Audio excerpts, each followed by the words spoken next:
ನಮಸ್ಕಾರ ಫ್ರೆಂಡ್ಸ್, ನಾನು ಶ್ವೇತಾ ರಾಜೇಂದ್ರನ್ ಮಾತಾಡ್ತಾ ಇರೋದು ಲಕ್ಷ್ಮಿತಾ ರಾಯರ್ ಮಗಳು ಕನ್ನಡ ಯೂಟ್ಯೂಬ್ ಚಾನಲ್ಗೆ ತಮ್ಮೆಲ್ಲರಿಗೂ ಆತ್ಮೀಯವಾದ ಸ್ವಾಗತ. ಸ್ನೇಹಿತರೆ, ನಾನು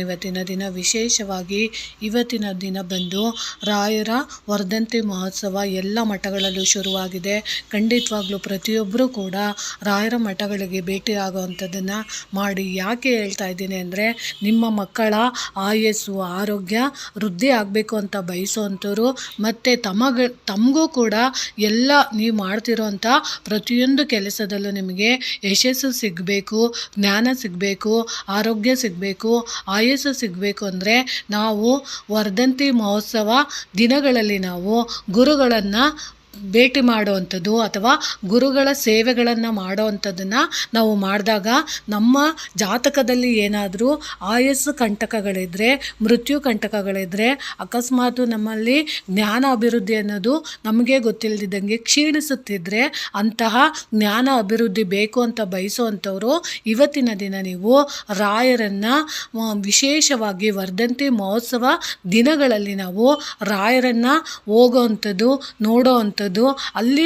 ರಾಯರಿಗೆ ಇಷ್ಟ ಆಗುವಂತಹ ಸೇವೆಗಳನ್ನು ಮಾಡುವಂಥದ್ದು ಮತ್ತು ರಾಯರು ಹುಟ್ಟಿ ಬೆಳೆದು ಬಂದಂತಹ ಕಥಾ ಸಾರಾಂಶವನ್ನು ಇತರರಿಗೆ ಹೇಳೋವಂಥದ್ದು ಮತ್ತು ರಾಯರು ಇಷ್ಟಪಡುವಂತಹ ಸ್ತೋತ್ರಗಳನ್ನು ನಾವು ಪಠಿಸುವಂಥದ್ದು ಮತ್ತು ಇವತ್ತಿನ ದಿನ ವಿಶೇಷವಾಗಿ ನರಸಿಂಹದೇವರಿಗೆ ನೀವು ಪ್ರಾರ್ಥನೆಯನ್ನು ಮಾಡ್ಕೊಳ್ಳೋ ಅಂದರೆ ಹರಿಸರ್ವೋತ್ತಮನನ್ನು ನಾವು ಪ್ರಾರ್ಥನೆ ಮಾಡಿದಾಗ ನಮ್ಮಲ್ಲಿ ಯಾವುದೋ ಒಂದು ಕೆಲಸಗಳಿಗೆ, ಯಾವುದೋ ಒಂದು ಕಷ್ಟಗಳಿಗೆ, ಯಾವುದೋ ಒಂದು ನೋವು ಬಾಧೆಗಳಿಗೆ ನಮಗೆ ಪರಿಹಾರ ಇವತ್ತಿನ ತನಕ ಸಿಕ್ಕಿಲ್ಲ ಅಂತ ಅಂದರೆ ಅದನ್ನು ದಯಪಾಲಿಸೋ ಅಂಥದ್ದು ಗುರುಗಳಾಗಿರ್ತಾರೆ. ಅಂತಹ ಗುರುಗಳನ್ನು ನಾವು ಇವತ್ತಿನ ದಿನ ವರ್ಧಂತಿ ಮಹೋತ್ಸವಗಳಲ್ಲಿ ನಾವು ಹೋಗಿ ಸೇವೆಗಳನ್ನು ಮಾಡಿಸುವಂಥದ್ದು, ಸಂಕಲ್ಪಗಳನ್ನು ಮಾಡಿಸುವಂಥದ್ದನ್ನು ಮಾಡಿದಾಗ ಖಂಡಿತವಾಗ್ಲೂ ರಾಯರಿಗೆ ತುಂಬ ಇಷ್ಟ ಆಗುತ್ತೆ.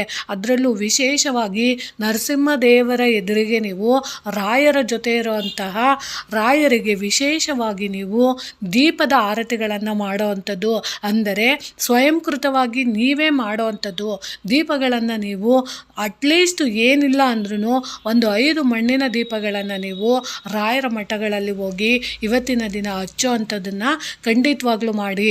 ಅದರಲ್ಲೂ ವಿಶೇಷವಾಗಿ ನಿಮಗೆ ರಾತ್ರಿ ತನಕ ಸಮಯ ಇರುತ್ತೆ. ಅದರಲ್ಲೂ ವಿಶೇಷವಾಗಿ ರಾಯರು ಇಷ್ಟಪಡುವಂತಹ ಹಣ್ಣುಗಳನ್ನು ನೀವು ತಗೊಂಡೋಗಿ ಇವತ್ತು ಮಠಗಳ ಮುಂದೆ ಇರುವಂತಹ ಭಿಕ್ಷುಕರಿಗೆ ಹಂಚುವಂಥದ್ದನ್ನು ಮಾಡಿ.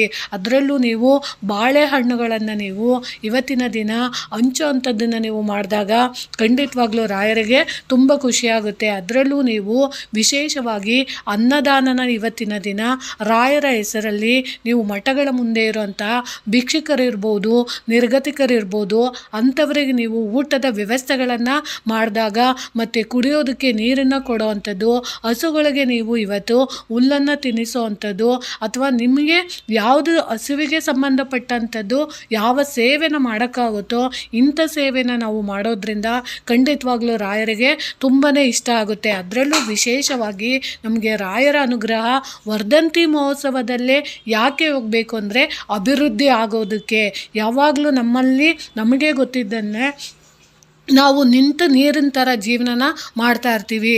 ಆ ನಿಂತ ನೀರು ಯಾವಾಗಲೂ ಕೊಳಚೆ ಥರ ವಾಸನೆ ಹೊಡೆಯೋದಕ್ಕೆ ಶುರು ಆಗುತ್ತೆ. ಅದನ್ನು ದಾಟಿ ನಾವು ಮುಂದೆ ಪ್ರವಾಹದ ರೀತಿ ನಾವು ಹರಿಯುವಂಥದ್ದಾಗಬೇಕು ಅಂದಾಗ ನಾವು ರಾಯರನ್ನು ದರ್ಶನ ಮಾಡಬೇಕು. ಅದರಲ್ಲೂ ಇವತ್ತಿನ ದಿನ ರಾಯರ ಸ್ತೋತ್ರಗಳನ್ನು ಎಷ್ಟು ಸಾಧ್ಯ ಆಗುತ್ತೋ ಅಷ್ಟು ನಿಮಗೆ ಯಾವುದಾದ್ರೂ ಒಂದು ಮಂತ್ರ ಬಂದರೆ ಸಾಕು, ಆ ಮಂತ್ರನೇ ನೀವು ಒಂದು 108 ಸರಿ ನೀವು ಹೇಳ್ಕೊಳ್ಳೋ ಅಂಥದ್ದನ್ನು ನೀವು ಮಾಡಿದಾಗ ಖಂಡಿತವಾಗ್ಲೂ ರಾಯರ ಕೃಪೆಗೆ ನೀವು ಪಾತ್ರರಾಗ್ಬೋದು.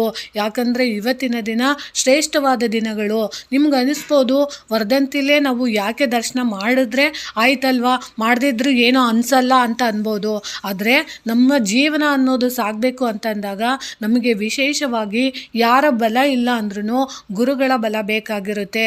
ಯಾಕಂದರೆ ಯಾವುದೇ ಒಂದು ಕೆಲಸಗಳು ಅಭಿವೃದ್ಧಿ ಆಗಬೇಕು ಅಂದರೆ, ಮದುವೆ ಆಗಬೇಕು ಅಥವಾ ಯಾವುದೋ ಒಂದು ಸಂತಾನ ಆಗಬೇಕು, ಒಂದು ಒಳ್ಳೆ ಉದ್ಯೋಗ ಸಿಗಬೇಕು, ಅಥವಾ ನಾವು ಜೀವನದಲ್ಲಿ ಏನಾದರೂ ಒಂದು ಸಾಧನೆ ಮಾಡಬೇಕು ಅಂದಾಗ ಗುರುಗಳ ಆಶೀರ್ವಾದ ಇದ್ದಾಗ ಮಾತ್ರ ನಾವು ನಮ್ಮ ಜೀವನದಲ್ಲಿ ಎಷ್ಟೇ ಸೋಲು ಬರಲಿ, ಎಷ್ಟೇ ನೋವು ಬರಲಿ, ಎಷ್ಟೇ ಕಷ್ಟ ಬಂದ್ರೂ ರಾಯರು ನಮಗೆ ಅನುಗ್ರಹ ಮಾಡಿ ಆಶೀರ್ವಾದ ಮಾಡಿದರೆ ಸಾಕು. ಖಂಡಿತವಾಗ್ಲೂ ನಾವು ಕೂಡ ಎಲ್ಲರಂಗೆ ಶ್ರೀಮಂತರಾಗಿ ಬಾಳಕ್ಕಾಗಲಿಲ್ಲ ಅಂದ್ರೂ ಒಂದು ಒಳ್ಳೆ ಜೀವನನ ಮಾಡ್ಬೋದು ಅನ್ನೋ ಉದ್ದೇಶ ನಮ್ಮಲ್ಲಿ ತುಂಬುವಂಥ ಶಕ್ತಿ ರಾಯರಿಗಿರುತ್ತೆ. ಅದಕ್ಕೋಸ್ಕರ ಇವತ್ತಿನ ತನಕ ಸಮಯ ಇರುತ್ತೆ, ಸಾಯಂಕಾಲದ ತನಕ, ರಾತ್ರಿ ತನಕ ಸಮಯ ಇರುತ್ತೆ. ಮಕ್ಕಳನ್ನು ಕರ್ಕೊಂಡೋಗಿ ಮಕ್ಕಳ ಕೈಯಲ್ಲಿ ದಾನನ ಮಾಡಿಸಿ, ಎಷ್ಟು ಸಾಧ್ಯ ಆಗುತ್ತೋ ಅಷ್ಟು ಮಕ್ಕಳ ಕೈಯಲ್ಲಿ ಸ್ತೋತ್ರಗಳನ್ನು ಹೇಳಿಸುವಂಥದ್ದನ್ನು ಮಾಡಿ ಅಂತ ತಿಳಿಸ್ಕೊಡ್ತಾ ಇದ್ದೀನಿ.